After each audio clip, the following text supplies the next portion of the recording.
Hello ನಮಸ್ಕಾರ, welcome to Kavya's homely ಥಟ್ channel. ಯಾರ್ಯಾರೆಲ್ಲ ನನ್ನ ಚಾನಲ್ ಫಸ್ಟ್ ಟೈಮ್ ನೋಡ್ತಾ ಇದ್ರು, ಈ ವಿಡಿಯೋ ಇಷ್ಟ ಆದರೆ ಲೈಕ್ ಮಾಡಿ, ಶೇರ್ ಮಾಡಿ, ಸಬ್ಸ್ಕ್ರೈಬ್ ಮಾಡೋದು ಮಾತ್ರ ಮರಿಬೇಡಿ ಅಂತ ಹೇಳ್ತಾ, ಈ ವಿಡಿಯೋ ಓನ್ಲಿ ಮಶ್ರೂಮ್ ಸಂಬಂಧಿಸಿದವ್ರಿಗಲ್ಲ, ಯಾರೇ ಬಿಸ್ನೆಸ್ ಮಾಡ್ತಾ ಇದ್ರು ದಯವಿಟ್ಟು ಈ ವಿಡಿಯೋ ನೋಡಿ.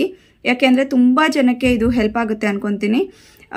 ದೊಮ್ಲೂರು ಸೈಡು ನಾನು ಏರ್ಫೋರ್ಸಲ್ಲಿಂದ ಕರ್ನಲ್ ಸಾಬ್ ಮಾತಾಡ್ತಾ ಇರೋದು ಅಂತ ಹೇಳ್ಕೊಂಡು ತುಂಬ ಜನ ಕಾಲ್ ಮಾಡಿ ನಿಮಗೆ ಮೋಸ ಮಾಡೋ ಚಾನ್ಸಸ್ ಇರುತ್ತೆ. ನನಗೆ ನಿನ್ನೆಯಿಂದ ನಾನು ಇದನ್ನು ಫೇಸ್ ಮಾಡ್ತಾ ಇದ್ದೀನಿ.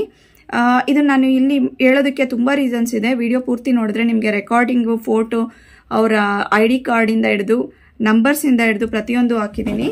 ಇದು ಹಾಕೋ ಉದ್ದೇಶ ಏನಪ್ಪ ಅಂದರೆ, ನಿನ್ನೆ ನನಗೆ ಕಾಲ್ ಬಂದಿತ್ತು, ಮಶ್ರೂಮ್ ಬೇಕಿದೆ, 400 kg ಮಶ್ರೂಮ್ ಬೇಕಿದೆ ಅಂತ ಹೇಳಿ ಕಾಲ್ ಮಾಡಿದ್ದವ್ರು ನನಗೆ ಮಾಡಿ.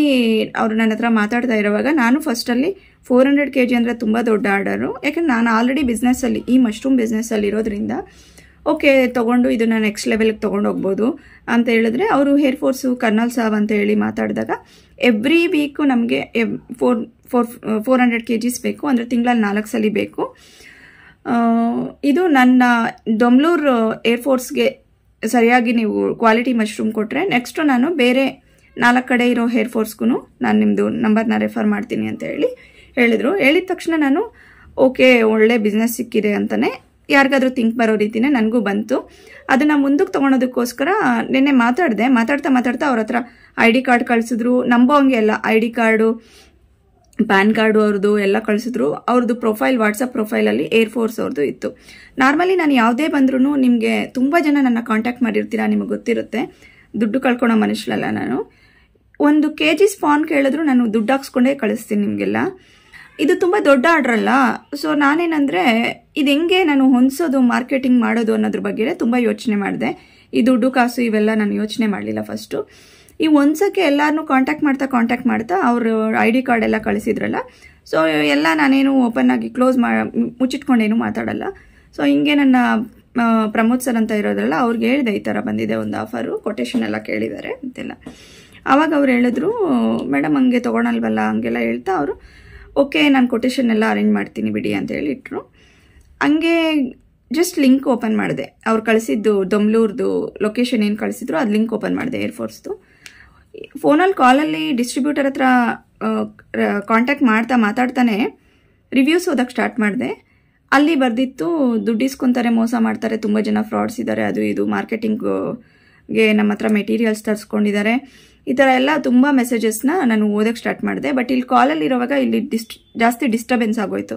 1 ನಿಮಿಷ ಕಾಲ್ ಕಟ್ ಮಾಡಿ ಓದಿದ್ಮೇಲೆ ನನಗೆ ಅನ್ನಿಸ್ತು ಇದನ್ನು ಇನ್ನೊಂದ್ಸಲಿ ರೀಚೆಕ್ ಮಾಡೋಣ ಅಂತ.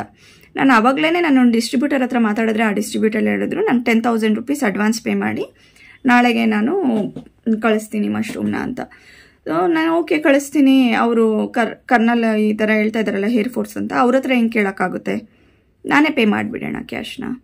ನಾಳೆ 400 kg ಬಂದರೆ ಅದನ್ನು ತೊಗೊಂಡೋಗಿ ಕೊಟ್ಟಾಗ ಅವ್ರು ಹೇಗಿದ್ರು ಪೇಮೆಂಟ್ ಮಾಡ್ತಾರೆ ಅನ್ನೋದು ಕಾನ್ಸೆಪ್ಟ್ ಇತ್ತು ನಂದು. ಇಷ್ಟರವರೆಗೂ ಯೋಚನೆ ಮಾಡಿದೆ ನಾನು. ಅದು ಸ್ಕ್ಯಾಮ್ ಅನ್ನೋದು ನನಗೆ ಬಂದೇ ಇಲ್ಲ ಮೈಂಡಲ್ಲಿ. ರಿವ್ಯೂಸು ಯಾವಾಗ ಓದಿದ್ನೋ ಆವಾಗ ನನಗೆ ರಿಯಾಲಿಟಿ ಅರ್ಥ ಆಯಿತು. ಈ ವಿಡಿಯೋ ಎಂಡ್ವರೆಗೂ ನೋಡಿದ್ರೆ ನಾನು ಫುಲ್ಲು ಅವ್ರದ್ದು scammer details, contact number, documents ಎಲ್ಲ ಕಳಿಸಿದ್ದೀನಿ.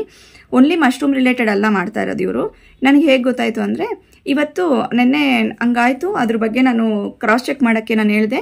ಏರ್ಫೋರ್ಸಲ್ಲಿ ತುಂಬ ಜನ ಗೊತ್ತಿದ್ದಾರೆ, ನಾನು ಅವ್ರ ಹತ್ರ ಮಾತಾಡ್ತೀನಿ ರೀ, ನೀವೇನೋ ಗೇಟಲ್ಲಿ ಎಂಟ್ರೆನ್ಸ್ಗೆ 3,000 ಎಷ್ಟು ಕಟ್ಟಬೇಕು ಅಂತಿದ್ದೀರಾ, ಅದನ್ನು ಫಸ್ಟೇ ಪೇ ಮಾಡೋಕ್ಕೆ ಹೇಳಿದ್ರು.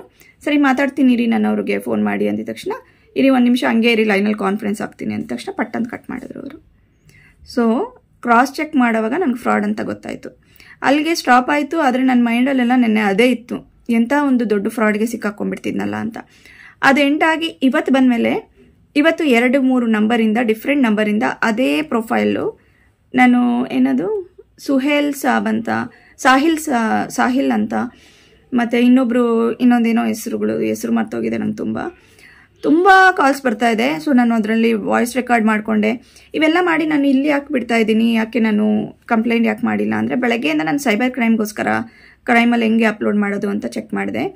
ಅಲ್ಲಿ ಫಸ್ಟು ಡೀಟೇಲ್ಸು ಅವ್ರದ್ದೆಲ್ಲ ಕೇಳಿದ್ದಾರೆ, ಯಾರ್ದು ಡೀಟೇಲ್ಸ್ ಬೇಕೋ, ಕಂಪ್ಲೇಂಟ್ ಯಾರ ಮೇಲೆ ಮಾಡ್ತಿದ್ದೀವೋ ಅವ್ರ ಮೇಲೆ. ಸೆಕೆಂಡಲ್ಲಿ ವಿಕ್ಟಿಮ್ ಡೀಟೇಲ್ಸ್ ಎಲ್ಲ ಕೇಳ್ತಾ ಇದ್ದಾರೆ. ಡೋರ್ ನಂಬರು, ಮನೆ ಅಡ್ರೆಸ್ಸಿಂದ ಹಿಡ್ಕೊಂಡು ನನ್ನ ID ಪ್ರೂಫಿಂದ ಹಿಡ್ಕೊಂಡೆಲ್ಲ ಕೇಳ್ತಾ ಇದ್ದಾರೆ. ಸೊ ನನಗೆ ಗೊತ್ತಿರೋರು ಎಲ್ಲ ನನಗೇನು ಹೇಳ್ತಾ ಇದ್ದಾರೆ ಅಂದರೆ, ಕಂಪ್ಲೇಂಟ್ ಅಂತ ಮಾಡಿದ್ರೆ ನೀವು 4 ಸಲ ಓಡಾಡಬೇಕಾಗುತ್ತೆ, ನಿಮಗೆ ಕಷ್ಟ ಅಂತ ಹೇಳಿದ್ರು. ಸರಿ ಅಂತ ಯೋಚನೆ ಮಾಡಿ ಇದನ್ನು ಅಲ್ಲೇ ಬಿಟ್ಟರೆ ನನಗೆ ತುಂಬ ಜನ ಮೋಸ ಹೋಗ್ಬಿಡ್ತಾರಲ್ಲ, ಏನು ಮಾಡೋದು ಅಂತ ಅನ್ನಿಸ್ತು. ಆಮೇಲೆ ಮತ್ತೆ ನಾನು ಏನು ಮಾಡಿದೆ ಅಂದರೆ, ಗೊತ್ತಿರೋರು ನನ್ನ ಹತ್ರ ಪೊಲೀಸಲ್ಲಿ ಒಳ್ಳೆ ಹುದ್ದೆಯಲ್ಲಿರೋರೆ ನನ್ನ ಹತ್ರ ಟ್ರೈನಿಂಗ್ ತೊಗೊಂಡೋಗಿದ್ದಾರೆ. ಸೊ ಅವ್ರಿಗೆ ಕಾಲ್ ಮಾಡಿದೆ. ಒಬ್ಬರು ಕಡಪದಲ್ಲಿದ್ದಾರೆ. ಅವ್ರಿಗೆ ಕಾಲ್ ಮಾಡಿದ್ರೆ ಅವರು ಫ್ರಾಡ್ ಅಂದರೆ ನಿಮಗೇನು ದುಡ್ಡು ಕಳ್ಕೊಂಡಿಲ್ಲ ಅಂದರೆ ಬಿಟ್ಬಿಡಿ ಮ್ಯಾಮ್, ಇಲ್ಲಿಂದ ಮಾಡಲ್ಲ, ಅವರು ದೂರ ಎಲ್ಲಿಂದನೋ ಕೂತ್ಕೊಂಡು ಮಾತಾಡ್ತಾ ಇರ್ತಾರೆ, ಈ ಥರ ತುಂಬ ನಡೀತಾ ಇರುತ್ತೆ, ತುಂಬ ಜನಕ್ಕೆ ಆಗಿದೆ, ನೀವು ದುಡ್ಡು ಕಳ್ಕೊಂಡಿಲ್ಲ ಅಂದರೆ ಬ್ಲಾಕ್ ಮಾಡಿಬಿಡಿ ನಂಬರ್ನ ಅಂದರು. 1 ನಂಬರ್ ಬ್ಲಾಕ್ ಮಾಡಿದೆ ನೆನ್ನೆ. ಇವತ್ತು 2 ನಂಬರಿಂದ ಬಂತು, ನಾಳೆ ಇನ್ನೊಂದು 3 ನಂಬರಿಂದ ಬಂದಿದೆ. ನನಗೆ ವಿಷಯ ಗೊತ್ತಿದೆ, ನಾನು ಬ್ಲಾಕ್ ಮಾಡ್ತೀನಿ. ತುಂಬ ಜನಕ್ಕೆ ವಿಷಯ ಗೊತ್ತಿರಲ್ಲ, ತುಂಬ ಜನ ಬಿಸ್ನೆಸ್ ಮಾಡ್ತಾ ಇರೋರು ಓದ್ಕೊಂಡಿರಲ್ಲ, ಈ ಥರ ರಿವ್ಯೂಸ್ ಓದೋಕ್ಕೆ ಗೊತ್ತಾಗಲ್ಲ ಅವ್ರಿಗೆ. ಅಂಥವ್ರು ಏನು ಮಾಡಬೇಕು? ನನಗೆ ಇವಾಗ ಶಾಪ್ ರೆಂಟ್ ಕಟ್ಟೋಕ್ಕಾಗ್ತಾ ಇಲ್ಲ ಎಲ್ಲೋ ಒಂದು ಪ್ಲೇಸಲ್ಲಿ ಅಂದ್ಕೊಳ್ಳಿ, ಈ ಮೆಟೀರಿಯಲ್ ಹೋಗಬೇಕು ಅಂದ್ಬಿಟ್ಟು ನಾನೆಲ್ಲ ಮಾಡ್ತೀನಿ, ಅವ್ರು ಕೇಳಿದ್ದೆಲ್ಲ ಮಾಡ್ತೀನಿ. ಆಮೇಲಿಂದ ಅವರು ಸ್ವಿಚ್ ಆಫ್ ಮಾಡ್ಕೊಂಡ್ಬಿಡ್ತಾರಂತೆ. ಏನು ಮಾಡಬೇಕಂತವರು? ಆಮೇಲೆ ನನಗೆ ಗೊತ್ತಿರೋ ಒಂದು ಹುಡುಗಿ ಇದೇ ಥರ ಒಂದಕ್ಕೆ ಲೋನ್ ಅಂತ ಅಪ್ಲೈ ಮಾಡಿದ್ದಾರೆ. ಹಿಂದಿಲಿ ಮಾತಾಡ್ತಾ ಇದ್ರೆ ಮೋದಿಜಿ ಅವ್ರದ್ದು ಹೊಸದೇನೋ ರೂಲ್ಸ್ ಅಂದ್ಬಿಟ್ಟು 50,000 ರೂಪಾಯಿ ಹಾಕಿ 1.5 ಲಕ್ಷ ರೂಪಾಯಿ ರಿಲೀಸ್ ಆಗುತ್ತೆ ಅಂದರೆ 50,000 ರೂಪಾಯಿ ಹಾಕಿದ್ದಾಳೆ. ಸೊ ಇದೆಲ್ಲ ಹೋಗಿದೆ. ಇವೆಲ್ಲ ಹೇಳೋವಾಗ ನಾನು ಹೇಳ್ತಿದ್ದೆ, ನಿಮ್ಗೆ ಹೆಂಗೆ ಬುದ್ಧಿ ಇಲ್ವಾ, ನೀವು ಯಾಕೆ ಕಟ್ತೀರಾ, ನೀವು ಸ್ವಲ್ಪ ಯೋಚನೆ ಮಾಡಬೇಕು, ಹೆಂಗೆ ಬೇರೆಗೆ ಅನ್ನೋನ್ ಪರ್ಸನ್ಗೆ ಹಾಕ್ಬಿಡ್ತೀರಾ ದುಡ್ಡು ಅಂತೆಲ್ಲ ಹೇಳ್ತಿದ್ದೆ. ಎಲ್ಲ ಹೇಳೋಕ್ಕೆಲ್ಲ ಈಸಿನೇ, ಬಟ್ ನನ್ನವರೆಗೂ ಬಂದಾಗ ನನಗೆ ಆ ಪೇಯ್ನ್ ಗೊತ್ತಾಯಿತು. ಅಕಸ್ಮಾತ್ ನಾನು ದುಡ್ಡು ಹಾಕಿಲ್ಲ, 5 ರೂಪಾಯಿ ಕೇಳಿದ್ರು ಅವ್ರು ಹಾಕೋಕ್ಕೆ, ಫಸ್ಟ್ 5 ರೂಪಾಯಿ ಹಾಕಿ, ಇದು ಮಿಲ್ಟ್ರಿ ರೂಲ್ಸ್ ಅಂತೆಲ್ಲ ಅದನ್ನೆಲ್ಲ ರೆಕಾರ್ಡಿಂಗು ನಾನು ಕಳಿಸ್ತೀನಿ. ಬಟ್ ಡಿಸ್ಕ್ರಿಪ್ಷನಲ್ಲಿ ನಾನು ನಾನು ರಿವ್ಯೂ ಓದಿದ್ನೋ ಅದನ್ನು ನಾನು ಅದರಲ್ಲಿ ನಿಮಗೆ ಲಿಂಕ್ ಕೊಡ್ತೀನಿ. ಯಾಕೆ ಕೊಡ್ತೀನಿ ಅಂದರೆ, ಮಶ್ರೂಮ್ಗೆ ಮಾತ್ರ ಅವ್ರು ಟಾರ್ಗೆಟ್ ಮಾಡಲ್ಲ, ಪ್ರತಿಯೊಂದು ಕಡೆನೂ ಟಾರ್ಗೆಟ್ ಮಾಡ್ತಾ ಇದ್ದಾರೆ. ಇದೇ ಗೊತ್ತಾಯಿತು ಅಂದರೆ, ಇವತ್ತು ಮಾತಾಡೋವಾಗ ಅವರು ನೀವು ಬ್ಯಾಂಗ್ಳೂರಾ ಚೆನ್ನೈಯ ಅಂತ ಕೇಳಿದ್ರು. ಯಾವ ಬಿಸ್ನೆಸ್ ಮಾಡ್ತಿದ್ದೀರಾ ಅಂತ ನನ್ನ ಕೇಳಿದ್ರು. ಅವರು ಗೊತ್ತಿಲ್ಲ, ಅವ್ರಿಗೆ ಹೊಸಬ್ರು, ಇವಾಗ ಸ್ಕ್ಯಾಮ್ ಮಾಡೋಕ್ಕೆ ಮಾಡಿರೋರು.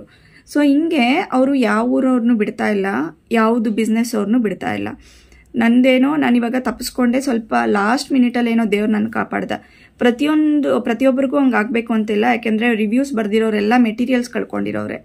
ಬೆಂಗಳೂರಲ್ಲೇ ಆಗ್ತಾ ಇರೋದು, ದೊಮ್ಲೂರು ಆಫೀಸ್ ಏರ್ಫೋರ್ಸ್ ಅಂತ ಹೇಳ್ಬಿಟ್ಟು ಮಾಡಿರೋದು. ಸರಿ, ದೊಮ್ಲೂರು ಏರ್ಪೋರ್ಟ್ ಆಫೀಸಲ್ಲಿ ಈ ಥರ ಏರ್ಪೋರ್ಟಲ್ಲಿ ದೊಮ್ಲೂರು ಏರ್ಫೋರ್ಸಲ್ಲಿ ಆಗ್ತಾ ಇರೋದಲ್ವಾ ಅಂದ್ಬಿಟ್ಟು ಅಲ್ಲೇ ಹೋಗಿ ಎಲ್ಲರೂ ರಿವ್ಯೂಸ್ ಬರಿತಾ ಇದ್ದಾರೆ. 1 ರೇಟಿಂಗ್ ಕೊಟ್ಟು ಯಾರೊಬ್ಬರು ಆ್ಯಕ್ಷನ್ ತೊಗೊತಾ ಇಲ್ಲ. ಇದು ಹೆಂಗೆ ಸಾಲ್ವ್ ಆಗುತ್ತೆ ಅಂತ ನನಗೂ ಗೊತ್ತಿಲ್ಲ. ಅದಕ್ಕೆ ನಾನು ಇದು ಸೋಷಿಯಲ್ ಮೀಡಿಯಾ ಮುಖಾಂತರ ನಾನು ಹಾಕ್ತಾ ಇದ್ದೀನಿ ಡೀಟೇಲ್ಸ್ ಎಲ್ಲ. ಇದನ್ನು ಹೆಂಗೆ ಯಾರಾದರೂ ನೋಡಿ ಯಾರಾದರೂ ಇದನ್ನು ಈ ಥರ ಆ್ಯಕ್ಷನ್ ತೊಗೊಬೋದು ಅಂತ ಹೇಳಿದ್ರು ಆ ಡಾಕ್ಯುಮೆಂಟ್ಸ್ ಎಲ್ಲ ಕೊಡೋಕ್ಕೆ ರೆಡಿ, ನನ್ನ ರೆಕಾರ್ಡಿಂಗ್ಸ್ ಕೊಡೋಕ್ಕೆ ರೆಡಿ, ಆ ನಂಬರ್ಸ್ ಎಲ್ಲ ಕೊಡೋಕ್ಕೆ ರೆಡಿ. ನಾನು 4 ರಿಂದ 5 ನಂಬರ್ ಬಂದಿದೆ. ಗೂಗಲ್ ಪೇ ನಂಬರ್ ಅಂತ ಅವ್ರು ಕೊಟ್ಟಿದ್ದಾರೆ, ಅದು ರೆಕಾರ್ಡಿಂಗಲ್ಲಿ ಎಲ್ಲ ಮೆನ್ಷನ್ ಆಗಿದೆ. ಈ ವಿಡಿಯೋ ನೋಡ್ತಾ ಇರೋರು ಯಾರಾದರೂ ಇದ್ರ ಬಗ್ಗೆ ಅವೇರ್ನೆಸ್ ಇದ್ದರೆ ಅವ್ರಿಗೆ ನನ್ನ ಕೆಳಕಂಡ ನಂಬರ್ಗೆ ಕಾಂಟ್ಯಾಕ್ಟ್ ಮಾಡಿದ್ರೆ ಆ ನಂಬರ್ ನಾನು ಎಲ್ಲ ಡೀಟೇಲ್ಸ್ನು ಕೊಡ್ತೀನಿ. ಕಂಪ್ಲೇಂಟು ಕೊಡೋಕ್ಕೆ ರೆಡಿ, ನನ್ನ ಡಾಕ್ಯುಮೆಂಟ್ಸ್ ಕೊಡೋಕ್ಕೆ ಬೇರೆ, ನಾನು ಪೊಲೀಸ್ ಸ್ಟೇಷನ್ಗೆ ಬರೋಕ್ಕೆ ರೆಡಿ. ಇನ್ನೊಬ್ಬರಿಗೂ ಈ ಥರ ಆಗಬಾರ್ದು ಅಂತ ಈ ವಿಡಿಯೋ ಮಾಡ್ತಾ ಇದ್ದೀನಿ. ಯೂಸ್ಫುಲ್ ವಿಡಿಯೋ ಅಂತ ಅಂದ್ಕೊಂಡು ಈ ವಿಡಿಯೋ ಮಾಡ್ತಾ ಇದ್ದೀನಿ. ದಯವಿಟ್ಟು ಯಾರು ಮೋಸ ಹೋಗಬೇಡಿ. ಏರ್ಫೋರ್ಸ್ ಅಂದಿದ ತಕ್ಷಣ ನಾವು ಒಂದು ಮಿಲಿಟರಿ ಪರ್ಸನ್ನು ಇಂಥವ್ರಿಗೆಲ್ಲ ಮರ್ಯಾದೆ ರೆಸ್ಪೆಕ್ಟ್ ಕೊಡೋಕ್ಕೆ ಹೋಗ್ತೀವಿ. ನಿಜವಾಗ್ಲೂ ಏರ್ಫೋರ್ಸ್ ಪರ್ಸನ್ ಆದರೆ ಓಕೆ. ಈ ಥರ ಓವರಾಗಿ ರೆಸ್ಪೆಕ್ಟ್ ಕೊಡೋಕ್ಕೆ ಹೋಗಿ ನಾನೇನು ಕಳ್ಕೊಂಡಿಲ್ಲ, ಬಟ್ ಯಾರೂ ಕಳ್ಕೊಬೇಡಿ. ಏರ್ಫೋರ್ಸ್ ಅವರು ಅವ್ರ ಪ್ರೊಫೈಲೆಲ್ಲ ಹಾಕ್ಕೊಂಡ್ಬಿಟ್ಟಿರ್ತಾರೆ, ಯೂನಿಫಾರ್ಮ್ ಹಾಕ್ಕೊಂಡು ಕೂತ್ಕೊಂಡ್ಬಿಟ್ಟಿರ್ತಾರೆ. ಸೊ ಈ ಥರದ್ದು ನೋಡಿಬಿಟ್ಟು ಮೋಸ ಹೋಗೋಕ್ಕೆ ಹೋಗಬೇಡಿ ಅಂತ ಈ ವಿಡಿಯೋ ಮಾಡ್ತಾ ಇದ್ದೀನಿ. ದಯವಿಟ್ಟು ಈ ವಿಡಿಯೋನ ಲೈಕು ಶೇರು ಸಬ್ಸ್ಕ್ರೈಬು ಮಾಡ್ತಿದ್ರು ನೀವು ಯಾರು ಮೋಸ ಹೋಗಬೇಡಿ. ವಿಡಿಯೋ ನೋಡ್ತಾ ಇರೋರು, ನಿಮ್ಮಲ್ಲಿ ಯಾರಾದರೂ ಬಿಸ್ನೆಸ್ ಮಾಡ್ತಾ ಇದ್ರೆ ಬೇರೆಯವರು ಈ ವಿಡಿಯೋನ ಶೇರ್ ಮಾಡಿ ಅವ್ರು ಮೋಸ ಹೋಗ್ತಿರೋಂಗೆ ಕಾಪಾಡಿ. ಧನ್ಯವಾದಗಳು. ठीक है, ठीक, कोई प्रभा नहीं मैम। वो आपका हमारे मैनेजर कॉल करेगा, कॉल अटेंड करो। 5 रुपीज करना होता आर्मी के लिए। Okay, no no no, director not possible army payment. आपको 5 रुपीज करना होता आर्मी के लिए। 5 रुपीज होने के बाद पेमेंट होता आर्मी पेमेंट। आपका नंबर बताइए sir, I will send 5 rupees. जी, मेरे आर्मी मैनेजर, आपको मैं कितना एडवांस कराऊं अभी आपको?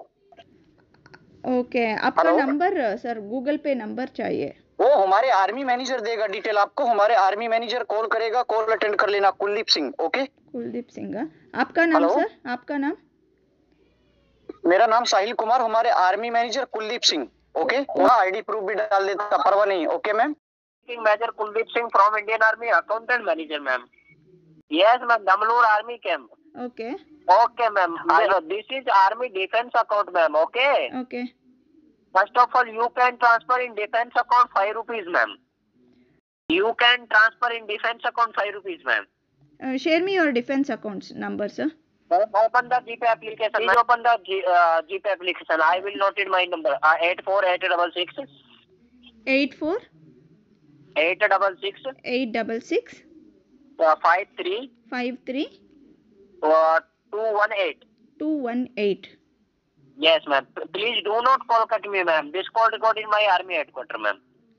Okay.